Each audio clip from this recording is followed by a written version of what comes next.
Guys, तो आप देख रहे हैं मार्केट वाला एड तो AKE USDT हमने लॉन्ग का सिग्नल दिया था। तकरीबन हमारी एंट्री थी 97 पे और हमारा आखिरी टारगेट था 11 पे। ये तो हमारे टारगेट से भी आगे निकल चुका है, लेकिन तकरीबन ऑल टारगेट हिट हुए।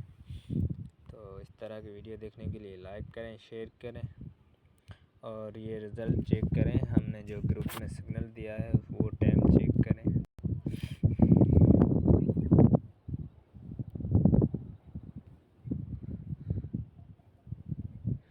ये चेक करें लॉन्ग AKE USDT। तो हमने सिग्नल ये दिया था 12:25 पे और ये चेक करें आप, ऑल टारगेट हिट हो चुके हैं। तो इस तरह की वीडियो देखने के लिए लाइक करें, शेयर करें और मिलेंगे नेक्स्ट वीडियो में। अगर आपको ग्रुप ज्वाइन करना है, हम ग्रुप में 3 से 4 डेली सिग्नल देते हैं। तो ग्रुप ज्वाइन करना है तो